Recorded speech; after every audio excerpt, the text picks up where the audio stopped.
Hello from Becky and me. Welcome to this evening's programme. First, the nuclear future for the region, which will bring thousands of jobs and hundreds of millions of pounds in investment. The government's confirmed 2 new nuclear power stations are to be built alongside existing plants at Sizewell in Suffolk and Bradwell in Essex. The region's coastline is already the anchor for some of Britain's biggest wind farms. It means that energy generation will be a driving force for the economy here for decades to come. But as Emma Baker now reports, today's announcement has not been welcomed by everyone.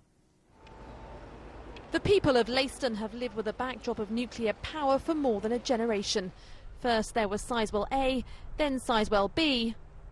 And now the government's paving the way for Sizewell C, as the Energy Secretary announces plans for new nuclear power plants built on 8 different sites around the country. 2 are in our region, one in Bradwell in Essex and the other one here at Sizewell in Suffolk. Chris Huhn says it's essential that we invest in a range of different energy sources to secure our energy supply for the future. I'm fed up, frankly, with the standoff that we've had in the past between advocates of renewables and advocates of nuclear, which means that we've actually had neither investment in new nuclear plant nor adequate investment in renewables. And we're 25th out of 27 European countries for installed capacity in renewables. We've got to get over this. We've got to make sure things happen, and that's what I'm doing today. The town barber's shop in Leiston was set up in the 1980s to cope with the demand from 5,000 construction workers employed on the Sizewell site. Many today saw it as a vital part of the local economy and welcomed proposals to expand the plant. Bring it on. Let us have some work in this area that doesn't have a great deal of jobs. It's difficult. It is difficult round here, you know, because we're rural and everybody needs work. Living so near to it, I just don't like if there's possible leaks or anything like that, but we need the jobs, we need the place to work. Obviously employment, more people here, the shops will do better, everything, I think, yeah. If Sizewell C got the green light, it would generate enough electricity to power around 5 million homes. The average wind turbine, in comparison, produces enough electricity for just over 1,000 households. Crucially for the local economy, Sizewell C will create 700 permanent jobs. But the future of Britain's energy supply is a controversial issue. On Saturday, hundreds of climate change campaigners blocked the route to one of the country's biggest oil depots near Stamford-le-Hope in Essex in a protest against the fossil fuel industry. Nuclear power is no less contentious. One campaigner living in Essex says a new plant on the Bradwell site could be devastating for parts of the area. The highly radioactive spent fuel coming out there will be on that site until the end of the next century, at a time when it's very likely that site will be flooded. That's got to be an absurd decision. And people, I think, are very perplexed that anybody could even contemplate that. Whatever your views of nuclear, you surely can't think that Bradwell is an adequate place to put a nuclear power station. It's quite preposterous. The government has now started a consultation period which will continue into next year.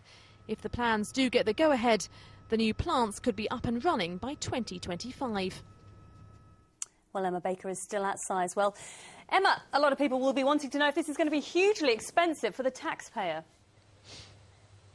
Well, Becky, the government says not. I suppose they would say that, wouldn't they? They say it's going to be the private commercial companies that will be investing in these plants. They're the companies who will be paying for them to be built, and crucially, they're the ones who will have the responsibility of paying for the clean-up operation as well. Now, EDF Energy, for example, has already expressed its interest in building Sizewell C here in Suffolk behind me. You could say in that case it's going to be us, the bill payers, who will ultimately be paying for this when we pay for our energy bills in the future.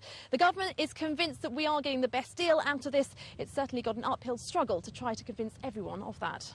All right, Emma, thank you very much indeed for that. Well, big energy announcements today, and tomorrow it's the turn of defence. The government is expected to outline exactly where it intends to make cuts to our armed forces. Earlier, we spoke to our political correspondent, Matthew Hudson, and I started by asking him what the implications were for places like RAF Marham.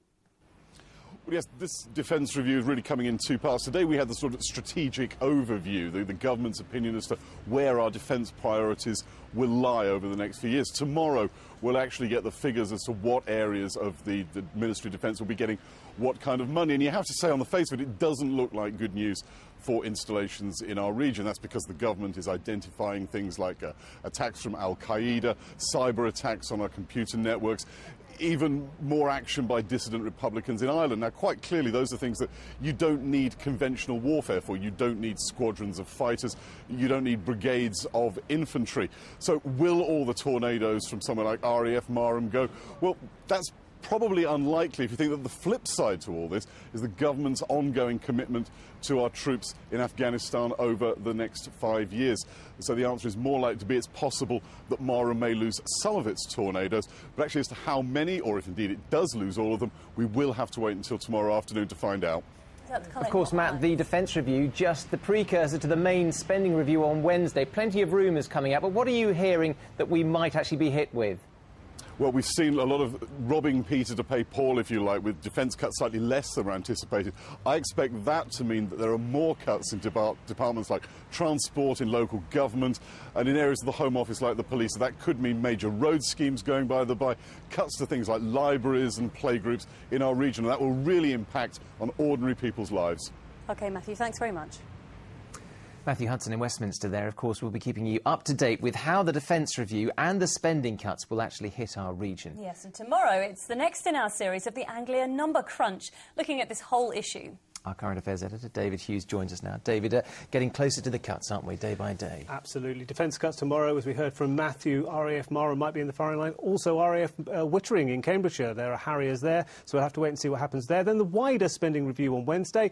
We go with the Anglia Number Crunch tomorrow. We're looking at how services are already being affected in the eastern counties, how councils are looking at them very closely, seeing if they can share services with other councils, seeing if they can farm some services out. And there's the other big thing that's out there, the big society. What's all that about? We'll be trying to find out. And more details of what the region thinks of the cuts. That's right. We conducted an exclusive Anglia Tonight poll. We asked people what they thought of the spending cuts, what things they think are essential to be provided by the government and councils, and what can go to the private and voluntary sector. Plus, we'll also be finding out whether the current economic climate is already affecting your own spending at home, whether you're spending less on holidays or buying clothes or going out to the pub, that kind of thing. All in the Anglia Number Crunch tomorrow. Lovely. Thanks, Dave. A schoolgirl from Norfolk has drowned in a hotel swimming pool in the Canary Islands. 6-year-old Megan Thrower from Kings Lynn was on holiday in Gran Canaria. Despite efforts to save her, she was pronounced dead at the hotel in the resort of Playa del Angles yesterday. Well, our reporter Kate Prout joins us now. Well, Kate, what more can you tell us about this?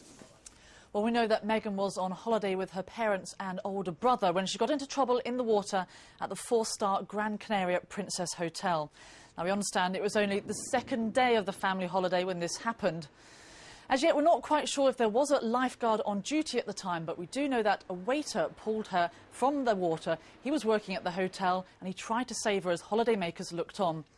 Now, Megan was a pupil at Gayton First School in Kings Lynn. This afternoon, the head teacher, John Marshall Grint, released a statement saying the whole community is deeply saddened by the sudden and tragic death of Megan. He went on to describe her as a polite, happy, responsible and confident girl who was always keen to impress with her work. And he says she'll be missed by everyone and they'll be doing all they can to support the other pupils at this very difficult time. Now, we understand an investigation has been launched at the resort and the British Embassy are offering support to the family. Kate, thanks very much. An inquest has begun into the death of a navigator who